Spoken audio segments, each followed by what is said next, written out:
Hello dear students, अभी तक आपने देखा कि आपने कुछ टॉपिक तो मैंने कल करवा दिए थे। जो चैप्टर 1 था वो मैंने कल तक कंप्लीट करवा दिया था। ठीक है, आज अपन हाजिर हैं दूसरे चैप्टर को लेकर। उसका इसका भी अपन प्रयास करेंगे। जैसे पिछले वाले चैप्टर में अपन ने 2 घंटे में पूरा डेरिवेशन के साथ परिभाषाएं सभी समझा दी थी, उसी का प्रयास करते हुए इसमें भी अपन ये प्रयास करेंगे कि जो जो टॉपिक सामने लिखे हुए हैं टॉपिक वाइज करवाए जाएंगे, जो एनसीईआरटी के अकॉर्डिंग है, और जो हमारा ये कंटेंट है जो सभी बोर्ड एग्जाम के लिए यूजफुल है।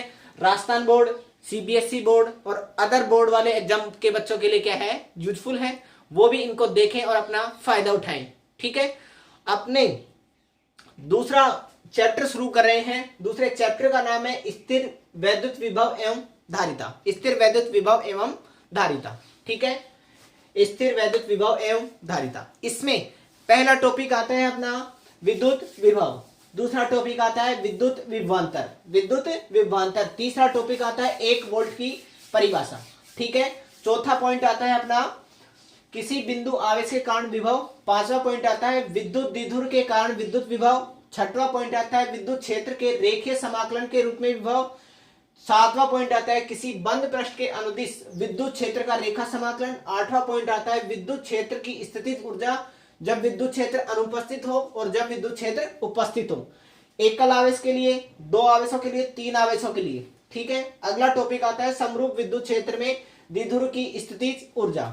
अगला टॉपिक आता है चालकों में विद्युत क्षेत्र एवं व्यवहार, स्थिर वैद्युत परिरक्षण। अगला टॉपिक आता है विद्युत चालक आवेशित चालक के पृष्ठ पर विद्युत क्षेत्र, आवेशित चालक के पृष्ठ पर विद्युत क्षेत्र, ध्रुवीय पदार्थ, अध्रुवीय पदार्थ। उसके बाद परावैद्युतांक, फिर परावैद्युत पदार्थ और विद्युत क्षेत्र और परावैद्युतांक, फिर उसके बाद विद्युत प्रवृत्ति और परावैद्युतांक के और विद्युत प्रवृत्ति में क्या संबंध। उसके बाद अगला टॉपिक आता है विद्युत क्षेत्र तथा विभव में संबंध, विभव प्रवणता में संबंध। अगला टॉपिक आता है समविभव पृष्ठ। उसके बाद अगला आता है अपना विद्युत क्षेत्र जब समरूप हो, जब विद्युत क्षेत्र असमरूप हो, और समविभव पृष्ठ के कुछ गुणधर्म। उसके बाद विद्युत धारिता, फिर उसके बाद संधारित्र, फिर उसके बाद समांतर प्लेट संधारित्र, परावैद्युतांक माध्यम में रखा हो तब प्लेट की धारिता। उसके बाद संधारित्र का संयोजन, श्रेणी, समांतर, मिश्रित। उसके बाद अगला टॉपिक आता है संधारित्र में संचित स्थितिज ऊर्जा। अगला टॉपिक आता है 2 संधारित्रों के संयोजन में ऊर्जा हानि। और लास्ट टॉपिक आता है वान डे ग्राफ जनित्र। ठीक है, इतने टॉपिक अपन कवर करेंगे और अपन ये टॉपिक कवर करने के बाद अगला चैप्टर शुरू करेंगे। अगला चैप्टर जब भी होगा, जितना भी अपने में इसमें समय लगेगा, उस समय में आपको अपन प्रयास करेंगे जल्द से जल्द आपको खत्म कर देंगे। ठीक है, अपन परिभाषाएं बताएंगे और परिभाषाएं आपको नोट नहीं करनी है, आपको पहले से लिखी हुई हैं। उन्हीं परिभाषाओं को समराइज यानी समरी करने का प्रयास कर रहे हैं। अपन कम से कम समय में अपने सिलेबस को कर पाएं, ये प्रयास करें। आप इसका स्क्रीनशॉट लें और टॉपिक जैसा बोर्ड पे लिखे हुए हैं उसी अकॉर्डिंग करवाए जाएंगे। ठीक है, इतनी बात क्लियर है क्या? इतनी बात क्लियर होने के बाद आप इसका एक बार स्क्रीनशॉट लें और फिर अपन इसको शुरू करते हैं अपने वीडियो को बिना टाइम वेस्ट किए। स्क्रीनशॉट ले लिया होगा, शुरू करें। मैं इसको रब करूंगा, रब करने का टाइम स्किप कर दिया जाएगा। अपन शुरू करें अपना पहला टॉपिक चैप्टर का नाम ही क्या है? चैप्टर का नाम है स्थिर वैद्युत विभव एवं धारिता। ठीक है, इसके अनुसार अपन विभव की परिभाषा निकालने का प्रयास करें तो विभव कहते किसे? सबसे पहले तो विभव ही किसे कहते हैं? एक वस्तु से दूसरी वस्तु पर आवेशों के प्रवाह को नियंत्रित करने की जो विधि है वही क्या कहलाती है? विभव। यानी कि आवेशों के प्रवाह को जो युक्ति नियंत्रित करेगी उसे क्या कहेंगे? उसको विभव कहेंगे। ठीक है, अब सबसे पहली बात आई विद्युत विभव कहते हैं। विभव किसे कहेंगे? आवेश प्रवाह के दर की नियंत्रित करने की, जो आवेश प्रवाह को नियंत्रित करता है उसे क्या कहेंगे? विभव। ठीक है, विभव किसे कहेंगे? आवेश प्रवाह को नियंत्रित करने वाली युक्ति ही क्या कहलाती है? विभव कहलाती है। ठीक है, इसमें कोई दिक्कत है क्या? अब सबसे पहला टॉपिक क्या है? विद्युत विभव। पहला ही टॉपिक क्या है? विद्युत विभव। विद्युत विभव क्या कहेंगे? किसे कहेंगे? एकांक आवेश को एकांक आवेश को अनंत से, ये कोई मेरे पास Q आवेश है, ठीक है, प्लस Q मान लेता हूं, एकांक आवेश Q नोट है, इसको अनंत से किसी बिंदु तक लाने में, अनंत से किसी बिंदु तक लाने में विद्युत क्षेत्र के विरुद्ध किया गया कार्य किसके बराबर होगा? विद्युत विभव के बराबर। ये इसके चारों ओर क्या उत्पन्न हो रहा है? विद्युत क्षेत्र। एकांक आवेश को अनंत से किसी बिंदु तक लाने में किया गया कार्य किसके बराबर होगा? विद्युत विभव के बराबर। यानी कि W equal to Q upon V equal to विभव equal to W upon Q naught. इकाई आवेश को अनंत से किसी बिंदु तक, अनंत से किसी बिंदु तक विद्युत क्षेत्र के विरुद्ध लाने में किया गया कार्य किसके बराबर होगा? विद्युत विभव के बराबर। ठीक है, पहली बार परिभाषा क्लियर होगी। अब विभव का मात्रक क्या होगा? विभव का मात्रक होगा वोल्ट। ठीक है, विभव का मात्रक क्या होगा? वोल्ट। ठीक है, या अन्य मात्रक की बात करें, अन्य मात्रक क्या हो जाएगा? सामने क्या लिखा हुआ है, ऊपर क्या है? कार्य। कार्य क्या होता है? जूल बटे कूलाम। जूल बटे कूलाम भी किसका मात्रक होगा? जूल बटे कूलाम भी किसका मात्रक होगा? विभव का मात्रक होगा। ठीक है, जूल बटे कूलाम भी किसका मात्रक होगा? विभव का मात्रक होगा। ठीक है, अब इसके बाद इसकी विमा की बात आई। विमा कैसी? विमा होगी नहीं होगी? ये सदिश है, अदिश है। ये कैसी राशि है? अदिश राशि है। कैसी राशि है? अदिश राशि है। ठीक है, अब बात आई इसकी विमा की। विमा क्या होती है? कार्य की m1 L² T-2 और विमा कूलाम की क्या होगी? A1 T1। जैसे ही मैं इसको हल करूंगा तो m1 L² T-3 और A- में 1, A-1, ये क्या हो जाएगी? इसकी विमा हो जाएगी। ठीक है, पहली परिभाषा क्लियर है। पहली परिभाषा क्या कहती है? एकांक आवेश को अनंत से किसी बिंदु तक लाने में विद्युत क्षेत्र के विरुद्ध किया गया कार्य किसके बराबर होगा? विद्युत विभव के बराबर। ठीक है, पहली परिभाषा क्लियर है। दूसरी परिभाषा विभवांतर या विद्युत विभवांतर। ठीक है, विद्युत विभवांतर किसे कहेंगे? ये कोई मेरे पास क्यू आवेश था, सेम की सेम, प्लस क्यू आवेश है, इसके चारों ओर कोई ना कोई विद्युत क्षेत्र उत्पन्न है। ठीक है, इसके चारों ओर कोई ना कोई विद्युत क्षेत्र है और यहां पर ये क्यू नोट आवेश है। इसको किसी एक बिंदु से, यानी कि ये ए बिंदु मान लूं और ये मान लूं बी बिंदु। ठीक है, कहां से? किसी एक बिंदु से दूसरे बिंदु तक एकांक आवेश को एक बिंदु से दूसरे बिंदु तक लाने में किया गया कार्य किसके बराबर होगा? विभवांतर के बराबर। यानी कि इन दोनों बिंदुओं के बीच के विभव का अंतर ही किसके बराबर होगा? विभवांतर के बराबर। ठीक है, इन दोनों के विभव का अंतर ही किसके बराबर? विभवांतर के बराबर। ठीक है, यहां का विभव माइनस यहां का विभव। ठीक है, या फिर यहां से यहां तक आवेश को लाने में किया गया कार्य किसके बराबर होगा? विद्युत विभवांतर के बराबर होगा। ठीक है, इसको किससे लिखा जाएगा? कहां से कहां तक आ रहे हैं? बी तक आ रहे हैं तो पहले बी और कौन आ जाएगा? बी ए, यानी कि वीबी माइनस बी। ठीक है, अगर मैं पहले ए लिखता तो क्या लिखता? ए माइनस बीबी। कहां से आ रहे हैं? यहां ए से चल रहे हैं, कहां पर पहुंच रहे हैं? बी पर। ठीक है, बी अंतिम वाला माइनस ए वाला इक्वल टू डब्ल्यू, कहां से कहां तक गए हैं? ए से बी तक बटे में कौन सा हो जाएगा? ए से कहां तक गए हैं? बी तक बटे में क्यू। ठीक है, ये किसके बराबर होगा? विद्युत विभवांतर के बराबर। ठीक है, अब बात आई 1 वोल्ट की परिभाषा किसे कहेंगे? अब बात आई 1 वोल्ट की परिभाषा। 1 वोल्ट की परिभाषा वहां से आओ, देखो, एक कूलाम आवेश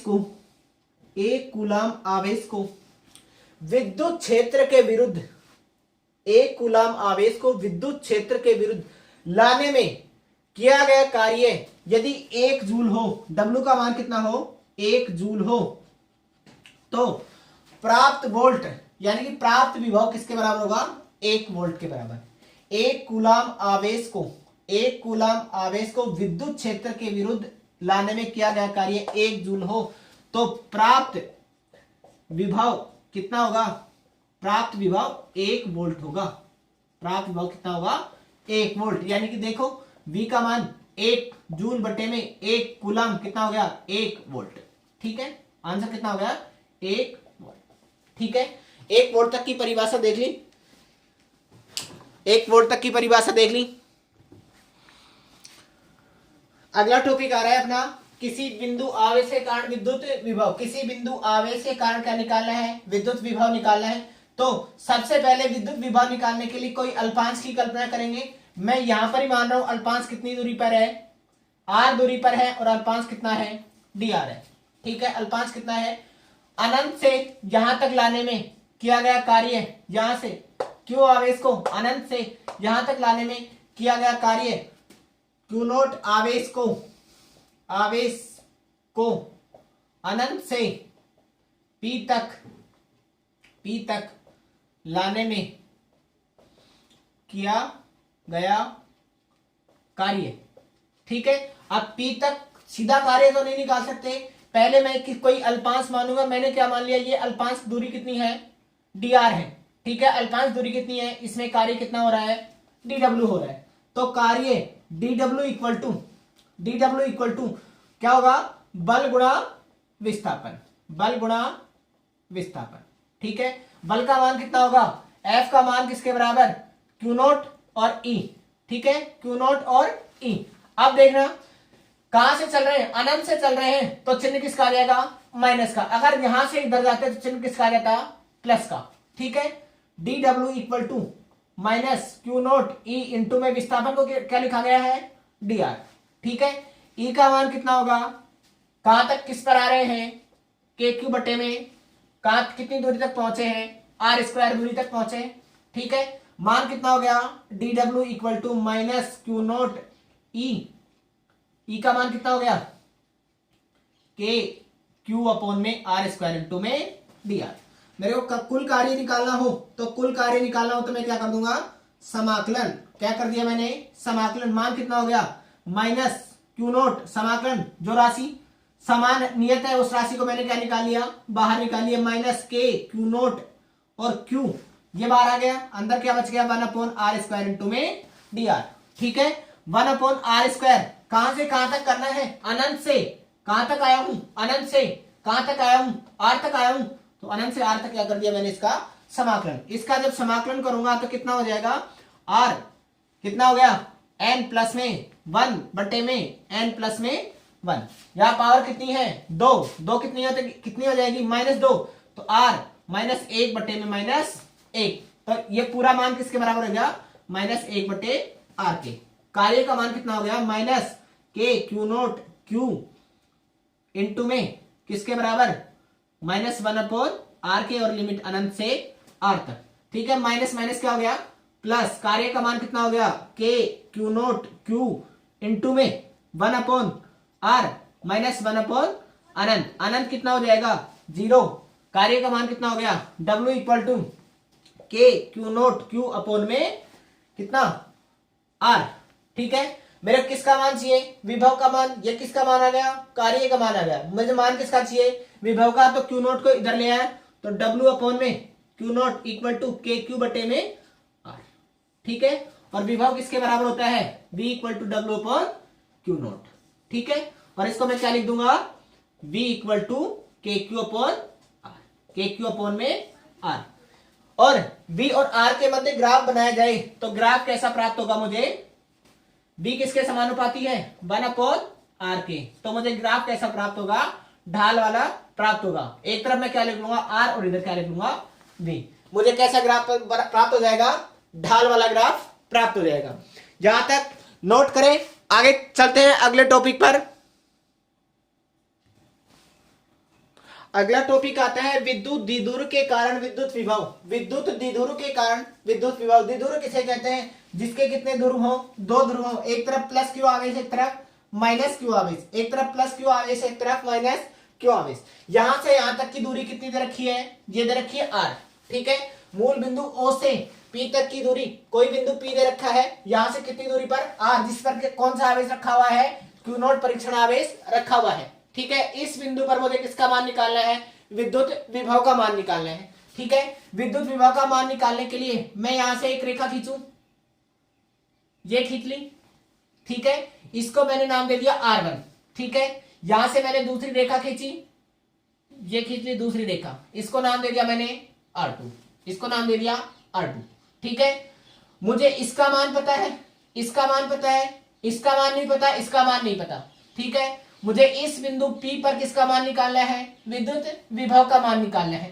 ठीक है, विद्युत विभव का मान निकालने के लिए सबसे पहले मैं इन पदों को क्या कर लूं, आगे बढ़ा लूं। मैंने क्या कर लिया, इनको आगे बढ़ाया और क्या बना लिया, यहां पर लंब डाल लिया। अब ये वाला कोण थीटा है और ये वाला कोण कितना है, थीटा है। जब ये कोण थीटा है तो इस पर मैंने क्या डाला है, लंब डाला है, तो ये कितना 90 डिग्री। अब इनमें कौन आधार होगा, जिसके साथ कोण बना हुआ है ये थीटा, तो इसके सामने कौन सा थीटा, ये क्या हो जाएगा आधार, ये क्या हो गया लंब, ये क्या हो गया करण, ये क्या हो गया करण। ठीक है, ऐसे ही मैं यहां से क्या डाल लूं, एक लंब डाल लूं। यहां से मैंने क्या डाल लिया, एक लंब। लंब क्यों डाला है, देखो ये दूरी और ये दूरी बराबर नहीं है, लेकिन ये दूरी और ये दूरी क्या है, बराबर है, क्योंकि यहां से बनने वाला थीटा कोण, यहां पर कितने कोण बन रहा है 90 डिग्री का, यहां कोण कितना बन रहा है 90 डिग्री का।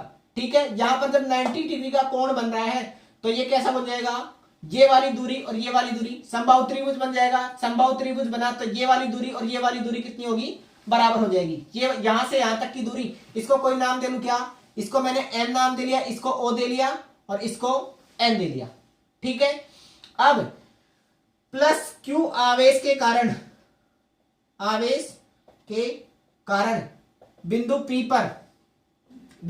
पर विभव कितना हो जाएगा, V1 इक्वल टू कितना हो गया, K Q अपोन में प्लस का है तो प्लस का, अपोन में दूरी कितनी है R2, समीकरण नंबर 1, माइनस Q आवेश के कारण बिंदु P पर विभव कितना हो जाएगा, V2 इक्वल टू माइनस के Q अपोन में R1, समीकरण नंबर 2। समीकरण 1 प्लस 2 करने पर, ठीक है, V equal to V1 plus V2। V1 का मान कितना है, ये रहा के Q अपोन में R2, और इसमें से क्या मैंने के Q दोनों में से कॉमन आ जाएगा तो बच क्या जाएगा 1 upon R2 minus 1 upon R1। ठीक है, R2 अपोन में R1 और R2 का मान नहीं पता। R1 और R2 का मान निकालने के लिए अपने पास एक त्रिभुज बनता है, इसमें से त्रिभुज कौन सा वाला, इसको कोई नाम दे दू ए बी, त्रिभुज ए एम ओ से, त्रिभुज ए एम ओ से। ठीक है, अब यहां से लाल बटे का एक ही फॉर्मूला है अपने पास। अब ये देखो आधार और कर्ण में कौन सा संबंध आ रहा है, मुझे ये दूरी पता चल जाए तो मैं इस दूरी को जोड़ करके R1 का मान निकाल लूंगा। तो इस दूरी का मान पता चल जाए मुझे तो ये वाला मान आ सकता है आसानी से, ये वाला मान इसमें क्या कर दूंगा, ऐड कर दूंगा। ठीक है, R1 बराबर किसके, R1 किसके बराबर, OP प्लस में OM। ठीक है, OM का मान चाहिए मुझे। OM का मान निकालने के लिए मेरे पास कौन सा सूत्र है, कोस थीटा इक्वल टू क्या होता है, आधार बटे में कर्ण, आधार कौन सा रहा OM बटे में कर्ण कौन सा है, ये रहा L लंबाई, कितना हो गया OM की वैल्यू किसके बराबर, L कोस थीटा के। ठीक है, इस वाले त्रिभुज में भी अपन यही निकाल लें, ये कोण कितना है, ये किस पर डाला गया है लंब, तो ये कितना हो गया कोस थीटा, यहां से कितना हो जाएगा त्रिभुज दूसरे वाले में कौन सा ONB, यहां किसके बराबर हो जाएगा, ON किसके बराबर हो जाएगा, ON बटे में किसके बराबर, कर्ण के बराबर OB। ठीक है, ये क्या है, ये क्या हो गया आधार, ये कौन सा हो गया, ओ सॉरी ये कौन सा हो गया आधार, ये क्या हो गया लंब, ये क्या हो गया कर्ण। ठीक है, जब मुझे आधार पता है लंब पता है तो आधार और कर्ण में क्या निकालना है संबंध, यहां से ON का मान किसके बराबर, L कोस थीटा के, OB की वैल्यू किसके बराबर है, L के बराबर। ठीक है, R1 की मान और R2 का मान किसके बराबर होगा, R2 का मान, यहां से देखो ये वाली दूरी और ये वाली दूरी क्या है, बराबर नहीं है, तो यहां से यहां तक की दूरी और ये दूरी क्या होगी बराबर, यानी कि R2 का मान किसके बराबर होगा, OP माइनस में ON क्या कर दे, घटा दे। तो R1 और R2 का मान यहां से निकल जाएगा। R1 इक्वल टू कितना हो जाएगा, OP का मान कितना है, OP का मान कितना है R प्लस में L कोस थीटा, और R2 का मान कितना हो गया R माइनस में L कोस थीटा। दोनों मान मैं समीकरण इसमें रख रहा हूं। R1 व R2 का मान, R1 व R2 का मान रखने पर, R1 और R2 का मान रखें तो कितना हो जाएगा, V इक्वल टू KQ तो बाहर, जहां कितना है R2 का मान कितना है R माइनस में L कोस थीटा, माइनस में 1 अपॉन R प्लस L कोस, मान कितना हो जाएगा KQ ऐसे कैसे, ये कितना हो गया R प्लस में L कोस थीटा, माइनस में ये वाला इधर गया तो कितना हो गया R माइनस में L कोस थीटा, बटे में किसके बराबर, ये क्या है A plus B, A minus B, और ये कितना A प्लस बी, कितना हो गया R square minus L square cos square theta. इसमें से R से R कैंसिल आउट, और ये माइनस क्या कर देगा इसको, plus V equal to K Q into 2L cos theta upon में L R स्क्वायर माइनस में L स्क्वायर कोस थीटा। और Q इंटू में 2L किसके बराबर होता है, Q इंटू में 2L किसके बराबर होता है, P के बराबर। तो V की value KP cos theta upon में R square minus L square cos square theta. ये किसका मान आ गया, V का मान आ गया, यानी कि विभव का मान आ गया। ठीक है, यदि R का मान जब बहुत बड़ा है किससे, L से, R का मान बहुत बड़ा तो ये पूरा पद क्या हो जाएगा नेगलेक्ट, और V का मान कितना हो जाएगा KP कोस थीटा अपॉन में किसके बराबर R square, KP cos theta upon में R स्क्वायर। विभव का मान कितना आ गया KP upon cos theta R square. ठीक है, अब यहां पर अक्ष पर निकालता, यदि केस फर्स्ट अक्ष पर विभव निकालेंगे तो अक्ष पर थीटा का मान कितना हो जाएगा 0, अक्ष पर विभव का मान कितना हो गया, थीटा का मान कितना, अक्ष पर विभव तो थीटा इक्वल टू कितना 0 डिग्री, बी का मान कितना हो गया KP अपॉन में R स्क्वायर कोस 0 की वैल्यू कितनी होती है 1, मान कितना हो गया KP अपॉन में R स्क्वायर। ये किस पर मान आ गया, V अक्ष पर। जब निरक्ष पर निकालेंगे केस 2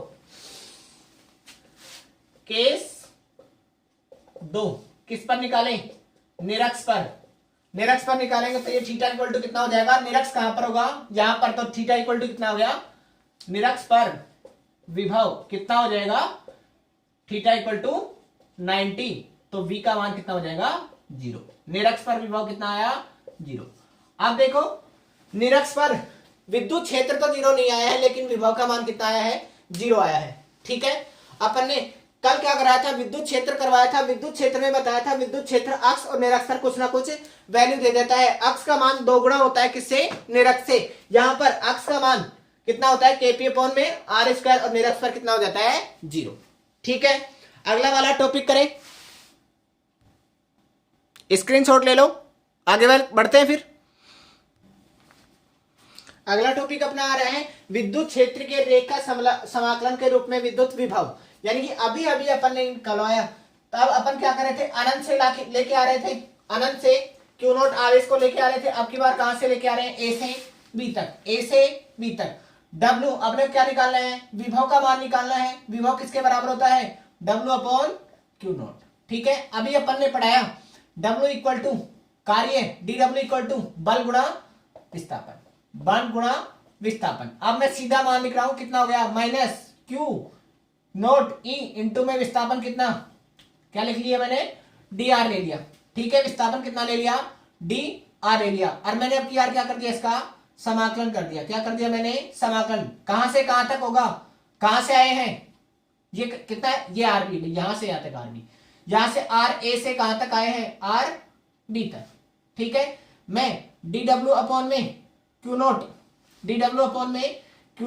और इधर कितना हो जाएगा E इंटू में dr, RA से RB तक माइनस में। ठीक है, E की वैल्यू कितनी होती है KQ अपॉन में R स्क्वायर, कितना हो गया इन समाकलन RA से RB तक, E का E डॉट dr वो सेम की सेम प्रोसेस है।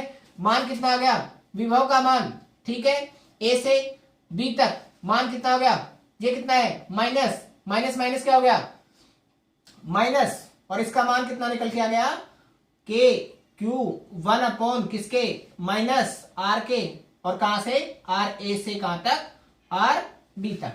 ठीक है, मैं जैसे ही मान रखूंगा तो मान कितना हो जाएगा के क्यू कितना हो गया प्लस माइनस माइनस क्या हो जाएगा प्लस 1 अपॉन का यहां पर R B minus R 1 upon R A. ठीक है, यानी कि वी ए बी का मान कितना आ गया, वी ए बी का मान कितना हो गया 1 upon R B minus 1 upon R A.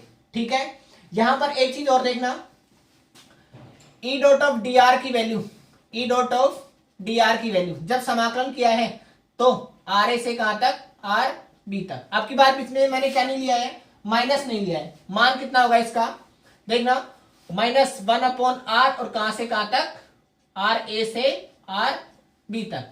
ठीक है, के क्यू बार का बाहर, कहां से कहां तक है, कहां से कहां तक है आर ए से कहां तक आर बी तक। इसकी वैल्यू किसके बराबर होगी 1 अपॉन किसके R A R B minus, पहले बाहर लगा लेता हूं कितना minus R B minus 1 upon R A.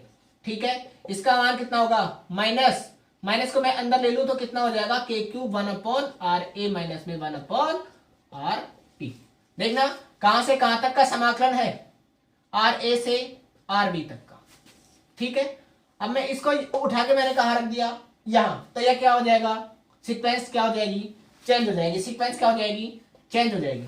ठीक है, अब इसमें देखो सेम के सेम प्रोसेस, अपने को किसका मान निकालना है, किसी बंद पृष्ठ के अनुदिश विद्युत क्षेत्र का रेखा समाकलन, यानी कि ई डॉट ऑफ किसका मान है ई डॉट ऑफ डी आर का रेखा समाकलन, ई डी आर और कौन सा वाला आर ए के लिए ए से कहां जा रहे हैं आर बी तक, और अगली बार कहां से कहां तक जा रहे हैं आर बी से आर ए तक। एक बार कहां से ए से कहां गए हैं बी पर, ए से बी एक बार कहां गए हैं, ये कौन सा है ए से बी तक पथ 1 पथ 2।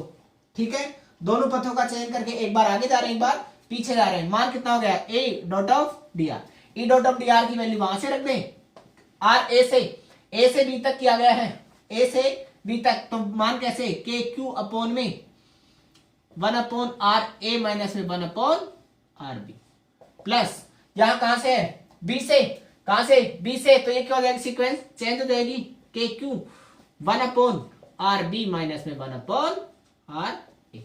ये देखो माइनस का और ये देखो ये माइनस का ये प्लस का और ये माइनस का ये प्लस का, एक दूसरे को क्या कर देंगे cancel out. E dot of D R की वैल्यू किसके बराबर हो जाएगी, बंद पथ के लिए रेखा समाकलन का मान कितना होता है 0 होता है। बंद पथ के लिए रेखा समाकलन का मान कितना होता है 0 होता है। इसको 2 बार करने की जरूरत ही नहीं थी, अपन यहां से सीधा मान यहां रख दिया, यहां से सीधा मान यहां रख दिया।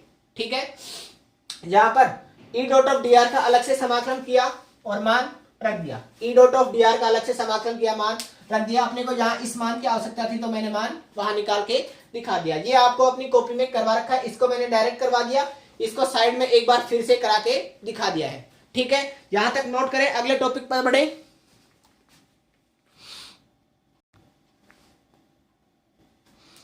अगला टॉपिक है आवेशों की स्थितिज ऊर्जा निकालना।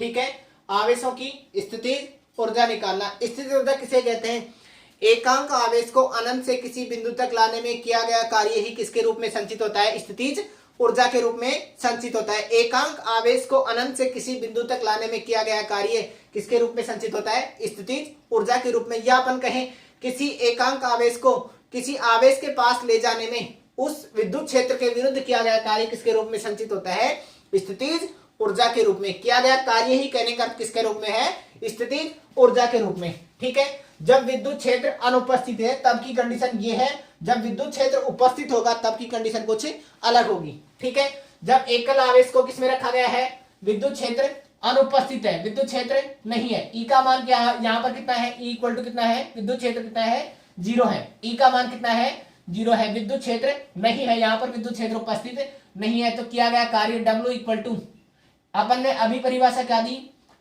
एकांक आवेश क्या क्यों आवेश को अनंत से किसी बिंदु तक लाने में किया गया कार्य किसके बराबर होगा, स्थितिज ऊर्जा के V equal to W upon Q अपन में पढ़ रखा है, और ये कार्य का मान किसके बराबर होगा, V इंटू में क्यू के, V इंटू में क्यू के। ठीक है, अब दो आवेशों का निकाय होता, दो आवेशों का क्या होता, निकाय होता। ये दो आवेशों का निकाय है।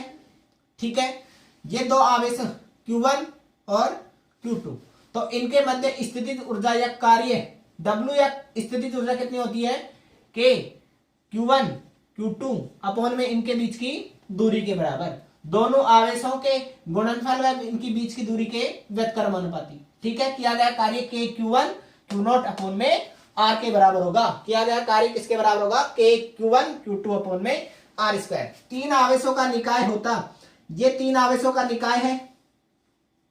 यहां पर Q1 आवेश है, यहां पर Q2 आवेश है, यहां पर Q3 आवेश है। ठीक है, यहां पर कितना है, Q1 Q2 और क्या है, Q3 है।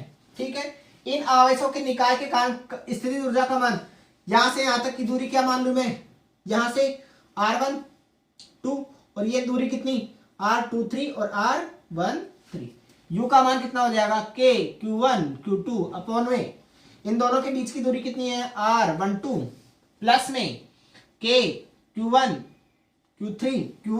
Q3 बटे में कौन सा वाला, R13 प्लस में K Q1 Q2 तो करवा दिया ना, Q2 Q3 बच गया, तो अगला वाला कौन सा हो गया, Q2 Q3 बटे में R कितना 2। ठीक है, ये क्या हो गई इनकी स्थितिज ऊर्जा। जब क्या नहीं है, विद्युत क्षेत्र उपस्थित नहीं है, जब इनको विद्युत क्षेत्र में रखा जाता है तो इसकी स्थितिज ऊर्जा पर तो कोई प्रभाव नहीं पड़ेगा, लेकिन इनकी स्थितिज ऊर्जा क्या हो जाएगी, चेंज हो जाएगी। इनकी स्थितिज ऊर्जा क्या हो जाएगी, चेंज हो जाएगी। ठीक है, होगी क्या वो देखें। अब देखो इसकी स्थितिज ऊर्जा और इसकी स्थिति होगी क्या।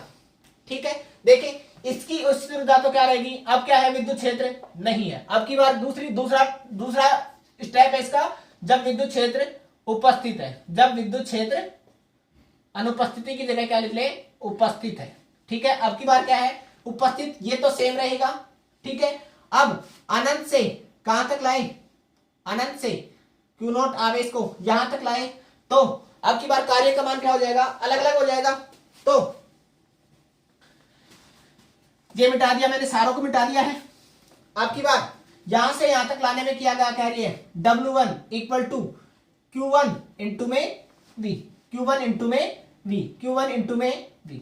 ठीक है, एक कार्य तो ये हो गया, एक कार्य कौन सा हो गया, यहां से यहां तक भी आएगा, Q0 आवेश यहां से यहां तक, तो इसका कितना हो जाएगा, W2 इक्वल टू Q2।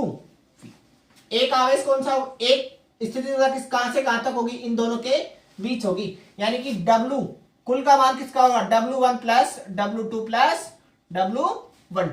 ठीक है, W12 मान कितना हो गया, Q1 इंटू में V, Q2 प्लस में Q2 इंटू में V प्लस में कितना हो जाएगा, K Q1 Q2 अपॉन में R कितना है, जो भी दूरी दे रखी है R12 दे रखी है, तो 12 21 दे रखी है, जो भी दूरी दे रखी है वो वाली दूरी मैंने यहां पर लिख दी है। ठीक है, अब की बार दो स्टेप आ गई है, एक्स्ट्रा आ गई है, दो स्टेप क्या आ गई है, एक्स्ट्रा आ गई है।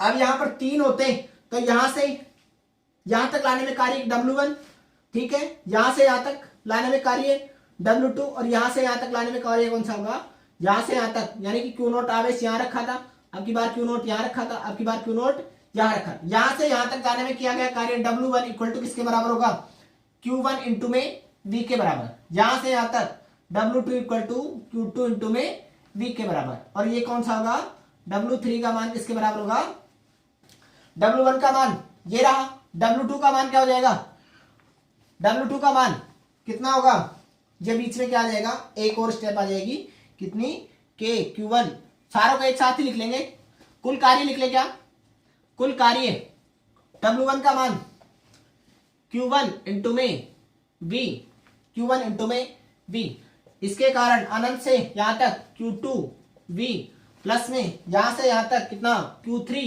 V प्लस में यहां से यहां तक का कार्य, यहां से यहां तक का, यहां से यहां तक का, तीनों step same to same, K Q1 Q2 upon में R12 प्लस में के Q2 बटे में R23 प्लस में के कितना Q13 नहीं माना Q1 और Q3 बटे में R13। कुल कार्य किसके बराबर, तीनों का योग हो जाएगा इंटू में ये हो जाएगा, यानी कि W3 कार्य किसके बराबर होगा, ये वाला कुल कार्य हो जाएगा।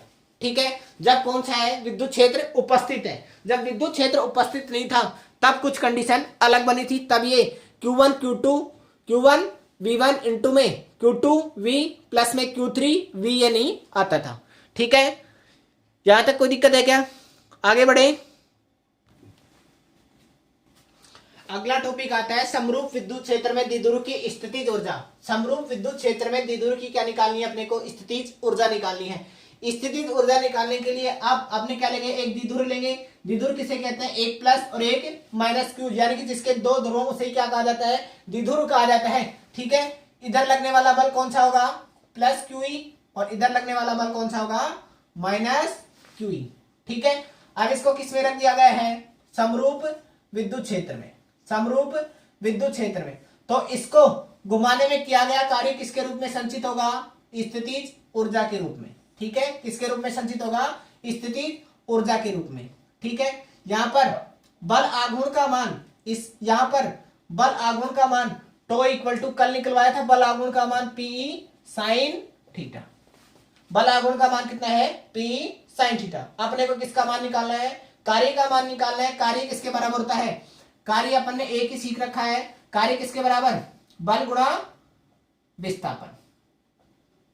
ठीक है, बल आघूर्ण का मान कितना आया था अपने पास, अब की बार क्या है, बल आघूर्ण ये है, और किसी थीटा कोण पर घुमाने में किया गया कार्य अपने को निकालना है। ठीक है, थीटा कोण पर घुमाने में किया गया कार्य अपने को निकालना है, और किया गया कार्य ही किसके रूप में संचित होता है, स्थितिज ऊर्जा के रूप में। ठीक है, इसको घुमाने में किया गया कार्य ही किसके रूप में संचित होगा, स्थितिज ऊर्जा के रूप में। इस द्विध्रुव को घुमाने में किया गया कार्य किसके रूप में होगा, स्थितिज ऊर्जा के रूप में संचित होगा, और स्थितिज ऊर्जा ही किसके बराबर होगी, कार्य के बराबर होगी। ठीक है, कार्य या U इक्वल टू किसके बराबर, DW किसके बराबर, DW equal to PE sine theta into में विस्थापन कितना है, D थीटा। ठीक है, कार्य का मान निकाले, PE sine D sine theta into में D थीटा। थीटा 1 से थीटा 2 तक घुमाने में किया गया क्या निकालना है, थीटा 1 से थीटा 2 तक घुमाने में किया गया क्या निकालना है, अपने को कार्य निकालना है। ठीक है, और ये कार्य किसके बराबर होगा, स्थितिज ऊर्जा U के बराबर।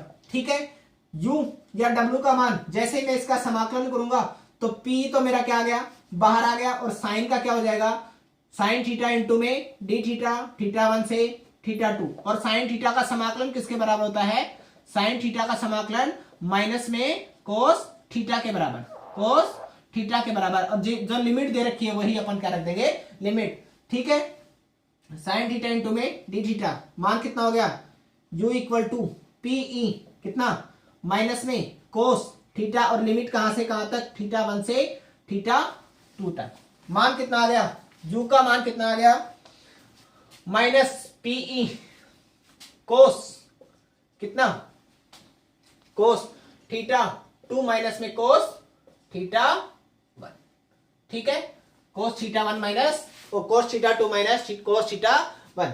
ठीक है, शुरुआत में T मैक्सिमम के लिए, यानी कि टो बल का मान क्या हो, अधिकतम हो, इसके लिए B मैक्सिमम कब हो सकता है, जब थीटा का मान कितना होना चाहिए, 0 पर क्या हो जाएगा, पूरा मान 0 हो जाएगा, तो 0 पर तो अधिकतम हो नहीं सकता, किस पर हो सकता है, थीटा इक्वल टू क्या हो सकता है, 90 पर अधिकतम हो सकता है। तो शुरुआत में थीटा 1 इक्वल टू कितना रख देंगे, थीटा इक्वल टू थीटा 1 के बराबर, थीटा इक्वल टू थीटा 1 के बराबर। तो किसका मान, इसके मान किसके बराबर, PE कोस थीटा 2 माइनस में कोस 90, कोस 90 कितना हो जाएगा 0, U का मान माइनस PE कोस थीटा 2, या फिर थीटा 2 को अपन क्या लिख दे, बाद में थीटा भी लिख दे तो कोई दिक्कत नहीं है। ठीक है, केस फर्स्ट, यदि थीटा 2 इक्वल टू 0 डिग्री हो, यानी कि घुमाने पर कितना घुमाया गया है, 0 डिग्री, तो U का मान क्या हो जाएगा, मैक्सिमम माइनस PE, और theta equal to case 2, theta equal to कितना है 90 डिग्री हो, तो U का मान कितना हो जाएगा 0, U का मान कितना हो जाएगा 0। ठीक है, ये मैंने करवा दिया। अगला टॉपिक, उतारे।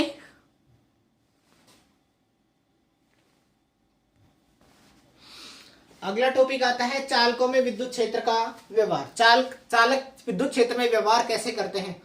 कोई चालक है, चालक पर आवेश हमेशा केवल और केवल बाह्य पृष्ठ पर विद्यमान रहता है। चालक पर आवेश केवल और केवल बाह्य पृष्ठ पर विद्यमान रहता है। चालक के अंदर विद्युत क्षेत्र का मान कितना होता है, 0 होता है। चालक के अंदर विद्युत क्षेत्र का मान 0 होता है जब उसे किसी विद्युत क्षेत्र में रखा गया हो तो।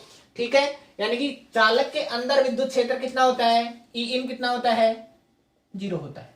ठीक है, ई इन का मान कितना होता है, चालक के अंदर विद्युत क्षेत्र कितना होता है। चालकों में विद्युत क्षेत्र का व्यवहार, चालकों को विद्युत क्षेत्र में रखने पर ई इन का मान कितना होता है, 0। ठीक है, और चालकों में विद्युत क्षेत्र हमेशा कहां पर वितरित रहेगा, आवेश किस पर वितरित रहेगा।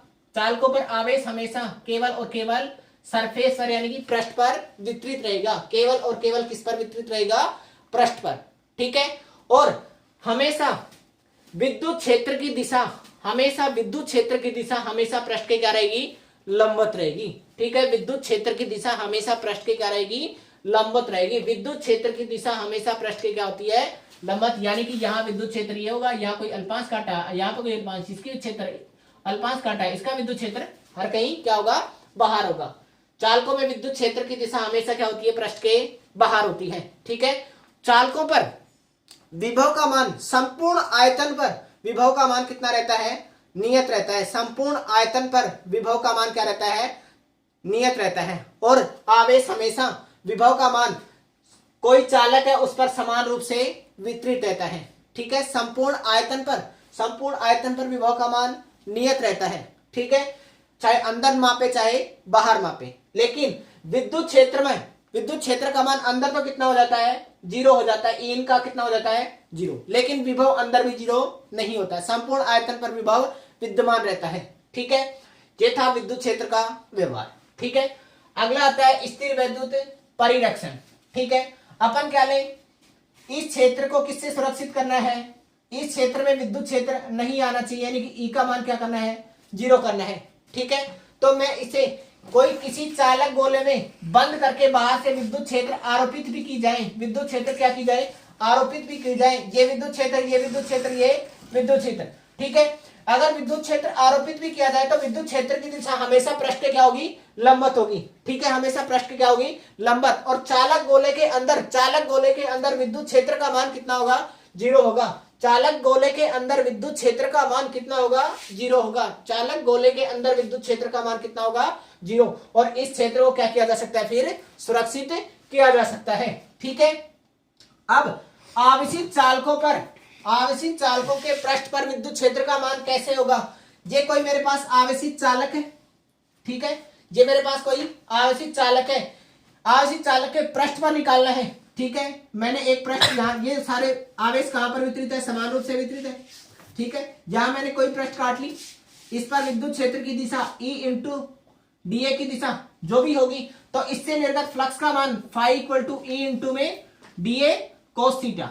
डीएस ले लो, तो अल्पांश को मैंने क्या ले लिया, अल्पांश को डीएस ले लिया, डीएस कोस थीटा। थीटा का मान कितना, 0 डिग्री, तो फाई का मान कितना हो गया, ई डीएस कोस कितना, कोस 0 कितना होता है, कोस 0 कितना होता है, कोस 0 का मान कितना होता है, कोस 0 कितना होता है, 1। कोस 0 कितना होता है, 1। कोस 0 का मान कितना होता है, 1।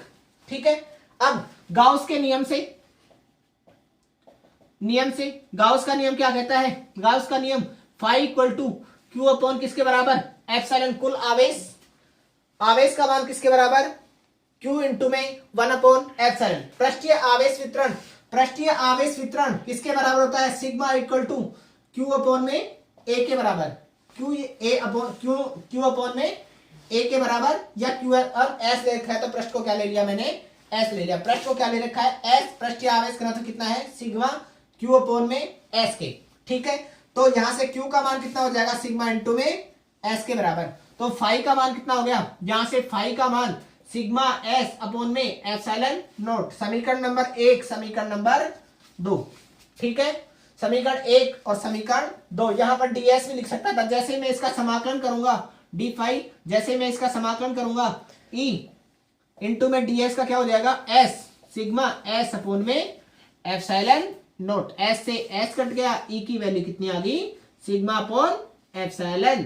ठीक है, चालक आवर्ती चालक पृष्ठ पर विद्युत क्षेत्र का मान कितना होगा सिग्मा अपॉन एप्सिलॉन नॉट। ठीक है, अगर सिग्मा का मान किससे बड़ा है, 0 से बड़ा है। 0 से बड़ा कब हो सकता है, ये मान कैसा होना चाहिए, इसका मान क्या होना चाहिए धनात्मक। सिग्मा का मान कैसा हो गया धनात्मक। तो विद्युत क्षेत्र की दिशा, अगर सिग्मा का मान बड़ा है 0 से, तो विद्युत क्षेत्र की दिशा हमेशा पृष्ठ के क्या होगी लंबवत और बहिर्मुखी। ठीक है, विद्युत क्षेत्र की दिशा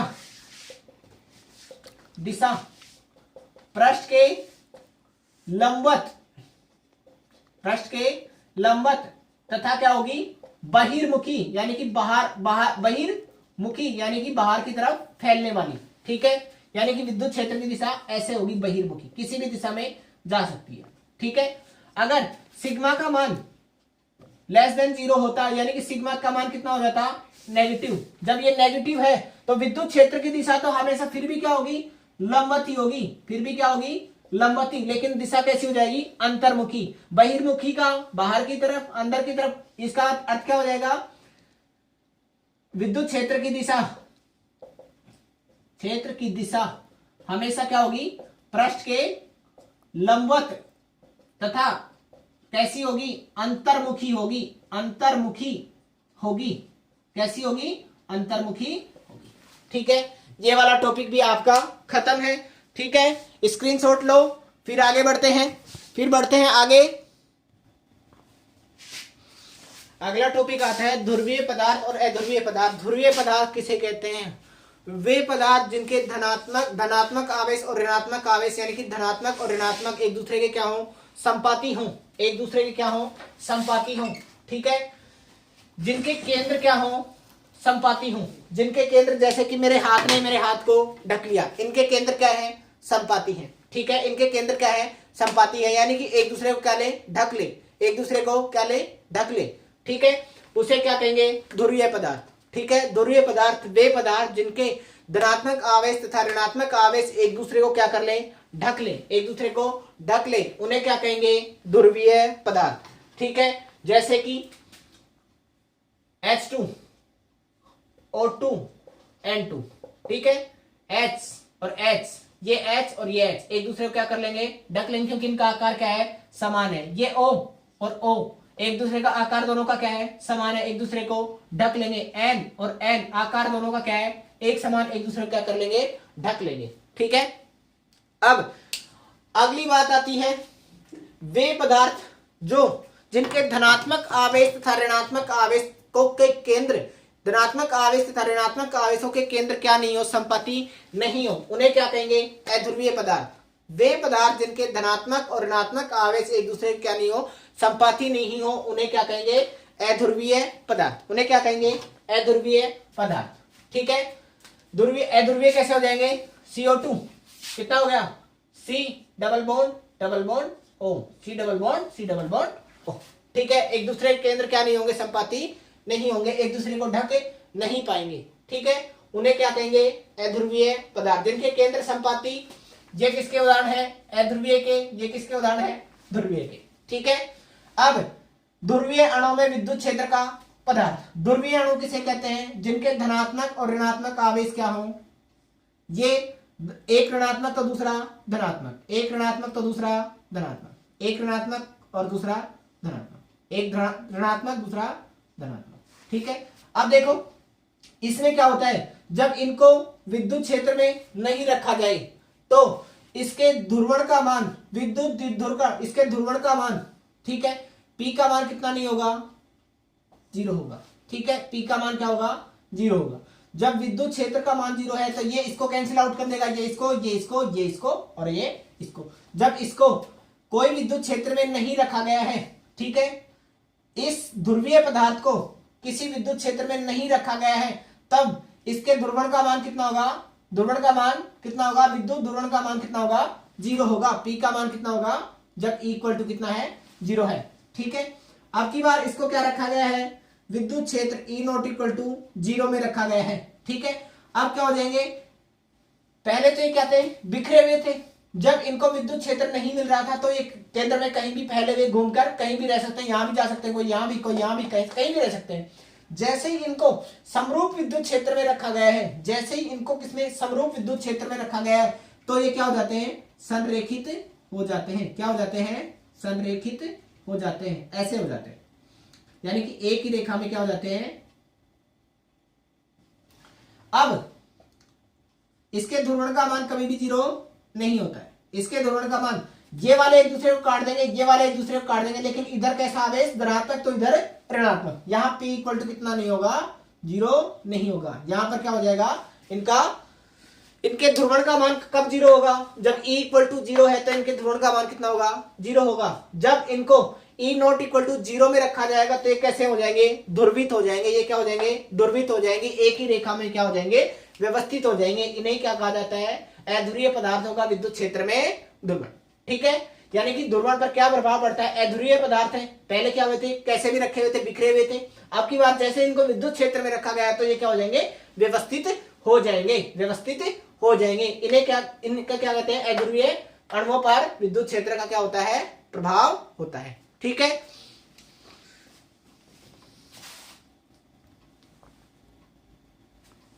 अगला टॉपिक आता है परावैद्युतांक। परावैद्युतांक कैसे कहते किसे हैं, वे कुचालक पदार्थ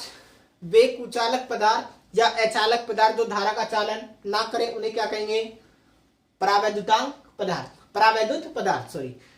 वे पदार्थ जो धारा का चालन ना करें उन्हें क्या कहेंगे, परावैद्युतांक पदार्थ, परावैद्युत पदार्थ। परावैद्युत पदार्थ में, अब ये कोई मेरे पास परावैद्युत पदार्थ था, इसको एक आवेशित चालक प्लेट थी, एक तरफ जिसके प्लस आवेश था, एक तरफ माइनस आवेश। इसका पृष्ठीय आवेश घनत्व प्लस सिग्मा और नेगेटिव वाली का माइनस सिग्मा। इसके अंदर शुरुआत में जब ये नहीं रखी हुई थी तब विद्युत क्षेत्र का मान कितना था, ई नॉट। ठीक है, जब विद्युत ये नहीं रखी हुई थी तब विद्युत क्षेत्र का मान कितना था, ई नॉट। ठीक है, जैसे ही इस परावैद्युतांक पदार्थ को रखा जाएगा तो इसमें कैसा आवेश उत्पन्न हो जाएगा, प्रेरित आवेश उत्पन्न हो जाएगा। ठीक है, यानी कि इधर वाले सिरे एक तरफ धनात्मक तो एक तरफ ऋणात्मक, एक तरफ धनात्मक तो एक तरफ ऋणात्मक। तो जैसे ही प्रेरित आवेश उत्पन्न हुआ तो इसमें विद्युत क्षेत्र की दिशा किधर होगी, ईपी। प्रेरित विद्युत क्षेत्र की दिशा क्या होगी, अंदर की तरफ हो जाएगी। ये आगे की तरफ, ये पीछे की तरफ। कुल विद्युत क्षेत्र का मान देखो, प्रेरित विद्युत क्षेत्र किसके बराबर, विद्युत क्षेत्र निर्वात में विद्युत क्षेत्र कितना होगा, E naught equal to sigma naught upon में एप्सिलॉन नॉट, सिग्मा अपॉन में एप्सिलॉन नॉट, सिग्मा अपॉन में एप्सिलॉन नॉट। प्रेरित विद्युत क्षेत्र कितना है, ईपी कितना, सिग्मा पी अपॉन में एप्सिलॉन, पी अपॉन में एप्सिलॉन नॉट, पी अपॉन में एप्सिलॉन नॉट। यहां पर देखना, अब कुल विद्युत क्षेत्र का मान निकालना हो, कुल विद्युत क्षेत्र मान कितना हो जाएगा। अब जो ज्यादा मान है उसमें से क्या मान घटा दें, छोटे वाला मान घटा दें। ज्यादा कौन सा है, बड़ा वाला ई नोट वाला, तो ई नोट माइनस ईपी, तो ई का मान कितना हो जाएगा, सिग्मा पी अपॉन में एप्सिलॉन, सिग्मा अपॉन में epsilon naught, sigma P upon में एप्सिलॉन नॉट, और सिग्मा पी का मान किसके बराबर, पी के बराबर। तो इसको क्या लिखा जा सकता है, equal to sigma minus sigma P upon में एप्सिलॉन नॉट। ठीक है, इसको क्या लिखा जा सकता है, E equal to sigma P upon में sigma minus sigma P upon में एप्सिलॉन नॉट। ठीक है, परावैद्युतांक पदार्थ को किससे लिखा जाता है, कल भी बताया था, K से या फिर एप्सिलॉन R से। ठीक है, अब की बार किसमें है, वो की वो स्थिति है। ठीक है, पहले भी अपन क्या कर रहे थे, K का मान किसके बराबर होता है, निर्वात में बल बटे में माध्यम में बल, यानी कि E। ठीक है, निर्वात में बल बटे माध्यम में बल, इसका मान K का मान किसके बराबर, E अपॉन में E नॉट। ठीक है, निर्वात में विद्युत क्षेत्र तथा कुल विद्युत क्षेत्र के अनुपात को ही क्या कहेंगे, परावैद्युतांक कहेंगे। पहले अपन किसमें कह रहे थे, बल में निकाल रहे थे, यानी कि K का मान किसके बराबर होगा, देखो एप्सिलॉन M की वैल्यू किसके बराबर, एप्सिलॉन नॉट इनटू में एप्सिलॉन R के बराबर। एप्सिलॉन R का मान एप्सिलॉन M बटे में एप्सिलॉन m बटे में एप्सिलॉन नॉट। ठीक है, जैसे ही मैं इसको खोलूंगा तो k क्यू अपॉन में आर स्क्वायर और k की वैल्यू 1/4 पाई एप्सिलॉन नॉट। तो यहां से जैसे ही मैं इसको खोलूंगा तो मान सेम टू सेम आने वाला है, उसे क्या कहेंगे, परावैद्युतांक पदार्थ। ठीक है, परावैद्युतांक को किससे लिखा जाता है, k या एप्सिलॉन r से। ये बात अपन ने कल भी बताई थी। ठीक है, कल तक की बात याद होगी, इससे आगे बढ़े। अगला टॉपिक आता है विद्युत प्रवृत्ति। विद्युत प्रवृत्ति कहते किसे हैं, जब किसी परावैद्युतांक पदार्थ में विद्युत क्षेत्र आरोपित किया जाए तो उसके ध्रुवण का मान, जब किसी परावैद्युतांक में क्या आरोपित किया जाए, विद्युत क्षेत्र आरोपित किया जाए तो उसके ध्रुवण का मान, उसमें रखे परावैद्युतांक के ध्रुवण का मान उसकी विद्युत क्षेत्र की तीव्रता की क्या होता है, समानुपाती होता है। जैसे ही मैं इस समानुपाती को हटाऊंगा तो एक नियतांक काम में ले लूंगा काई, और इसे ही क्या कहा जाता है, विद्युत प्रवृत्ति। इसे ही क्या कहा जाता है, काई को ही क्या कहा जाता है, विद्युत प्रवृत्ति। ठीक है, या फिर दूसरी परिभाषा में लिख सकता हूं, ध्रुवण में ई के अनुपात को क्या कहेंगे, विद्युत प्रवृत्ति, ऐसे भी कह सकते हो। मैं अब इसमें संबंध निकालने का प्रयास कर रहे हैं, परावैद्युतांक के व काई में क्या निकालना है, संबंध। ठीक है, अभी अपन ने देखा जब अपन ने इसको किसी परावैद्युतांक को रख दिया गया था तो इसमें संबंध अभी क्या आया था, जैसे मैं यहाँ पर परावैद्युतांक रख रहा था, एक तरफ प्लस तो एक तरफ माइनस। ठीक है, यानी कि E का मान किसके बराबर आया था, E नोट माइनस में EP के बराबर। ठीक है, और अभी मैंने बताया सिग्मा P बराबर किसके है, P के बराबर, ध्रुवण के बराबर। E इक्वल टू, यहां पर मान कितना हो जाएगा, E नोट माइनस में EP की वैल्यू कितनी होगी, सिग्मा P अपॉन में एप्सिलॉन नोट। ठीक है, मैं इस वाले पद को इधर ले आता हूं, E naught equal to, E naught को इधर रहने दिया, बाकी को इधर ले आया, E प्लस में सिग्मा P अपॉन में एप्सिलॉन, यानी कि इस वाले पद को इधर ले आया, E नोट को ऐसे कैसे रख लिया और इस वाले पद को इधर ले आया, इधर उधर करके लिख दिया, कोई यानी कि कोई खास बात नहीं है, इस पद को इधर ले आया। E नोट का मान किसके बराबर, E प्लस में EP अपॉन में एप्सिलॉन नोट के। ठीक है, अब अपने को EP का मान ऊपर से पता है, EP का मान काई एप्सिलॉन नोट इंटू में E के बराबर होता है, तो E naught equal to E plus में किसके बराबर, सिग्मा P का मान किसके बराबर है, chi epsilon naught E upon में एप्सिलॉन नोट। एप्सिलॉन नोट से एप्सिलॉन नोट कट गया, मान कितना हो गया, E naught equal to E 1 plus कितना, काई के बराबर, मैं इसको इधर ले आऊं, E नोट अपॉन में E और 1 प्लस काई के बराबर। ठीक है, 1 प्लस काई के बराबर। अभी अभी अपन ने पढ़ा E नोट अपॉन में E किसके बराबर होता है, परावैद्युतांक के बराबर, के का मान किसके बराबर, 1 प्लस काई के बराबर, 1 प्लस काई के बराबर, के का मान किसके बराबर, 1 प्लस काई के बराबर। E नोट अपॉन में E की वैल्यू किसके बराबर होती है, के बराबर। अगला टॉपिक आता है विद्युत क्षेत्र और विभव प्रवणता में संबंध। ठीक है, अब संबंध क्या होता है, अनंत से किसी बिंदु P तक लाने में किया गया कार्य। अपन ने अभी निकाल लिया, dw का मान किसके बराबर होगा, dw का मान किसके बराबर, बल गुणा विस्थापन, बल गुणा विस्थापन। बल का मान किसके बराबर होता है, dw equal to minus Q naught E into में dr। विस्थापन कितना लिया है, dr। मान कितना हो गया, जैसे ही मैं dw अपॉन में Q naught equal to E dot of dr। ठीक है, E डॉट ऑफ dr। ठीक है, E डॉट ऑफ dr यानी कि बल गुणा विस्थापन। ये किसके बराबर, dv के बराबर, dv के बराबर equal to E dot of dr minus में। ठीक है, और E का मान निकालूंगा तो मैं dv अपॉन में dr लिख दूंगा माइनस में। ठीक है, अगर x दिशा में हो तो यहां इसको ये भी लिखा जा सकता है भाई, E का मान किसके बराबर, माइनस डेल v के बराबर, E का मान माइनस डेल v के बराबर। ठीक है, और डेल का मान किसके बराबर होता है, del equal to del upon del x i cap, del upon del y j cap, del upon del z k cap. ठीक है, x दिशा में हो तो x दिशा हो जाएगी, y दिशा हो तो y हो जाएगी, z दिशा हो जाएगी तो z हो जाएगी। और साथ ही E और इसमें क्या संबंध होता है, E equal to v upon r के, v किसके बराबर, E इंटू में r के बराबर भी होता है। आगे अपन संधारित्र में इसका उपयोग करेंगे। ठीक है, अब अगला टॉपिक आता है समविभव पृष्ठ। ठीक है, यानी कि इसको परिभाषित भी करना चाहूं तो परिभाषित कैसे करूंगा, ऋणात्मक विभव प्रवणता का मान, ऋणात्मक विभव प्रवणता का मान यानी कि विभव में परिवर्तन की दर, ऋणात्मक विभव प्रवणता का मान विद्युत क्षेत्र की तीव्रता के क्या होता है, बराबर होता है। ठीक है, ऋणात्मक विद्युत क्षेत्र की तीव्रता क्या होता है, बराबर होता है।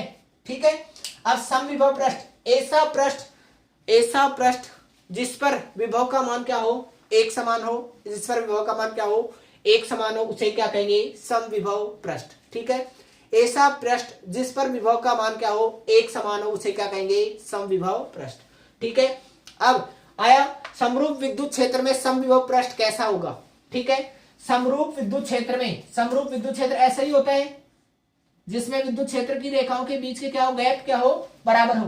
ठीक है, तो इसमें समविभव पृष्ठ कैसा बनेगा, इनके लंबवत। ठीक है, समविभव पृष्ठ इसके क्या बन जाएगा, लंबवत। समविभव पृष्ठ इसके क्या बन जाएगा, लंबवत। ये क्या है, समविभव पृष्ठ, ये V1 और ये V2। इस पर विभव का मान जब बराबर होगा, इस पर विभव का मान बराबर होगा, ना कि V1 बराबर V2 नहीं होगा भाई। ठीक है, V1 बराबर V2 नहीं होगा, किसका मान ज्यादा होगा, V1 का मान ज्यादा होगा V2 से। लेकिन इस पूरे पृष्ठ पर विभव का मान क्या होगा, समान। इस पूरे पृष्ठ पर विभव का मान क्या होगा, समान। ठीक है, असमरूप विद्युत क्षेत्र में समविभव पृष्ठ कैसे बनेंगे, ये क्या है मेरे पास, प्लस क्यू आवेश है। ठीक है, प्लस क्यू आवेश से विद्युत क्षेत्र रेखाएं बाहर की तरफ निकलती हैं। ठीक है, इसमें कैसे पृष्ठ बनेंगे, लंबवत पृष्ठ। ठीक है, इसमें कैसे बने, लंबवत पृष्ठ और कैसे, समतल। ठीक है, विद्युत क्षेत्र के तल के क्या है, लंबवत। इसमें जो पृष्ठ बनेंगे कैसे बनेंगे, इसके क्या बनेंगे, विद्युत क्षेत्र के क्या बनेंगे, लंबवत बनेंगे। ठीक है, इसमें जो समविभव पृष्ठ बनेंगे वो कैसे बनेंगे, गोलाकार। समविभव पृष्ठ कैसे बनेंगे, गोलाकार। ठीक है, असमरूप विद्युत क्षेत्र में समविभव पृष्ठ कैसे बनेंगे, गोलाकार। इस पूरे गोले पर विभव का मान क्या होगा, समान। इस पूरे गोले पर विभव का मान क्या होगा, समान। इस V1 इसको V2 और मान किसका ज्यादा होगा, V1 का ज्यादा होगा V2 से। ठीक है, जो इसके पास होगा उस पर विभव का मान ज्यादा होगा, दूर होगा तो विभव का मान क्या हो जाएगा, कम। लेकिन संपूर्ण दूरी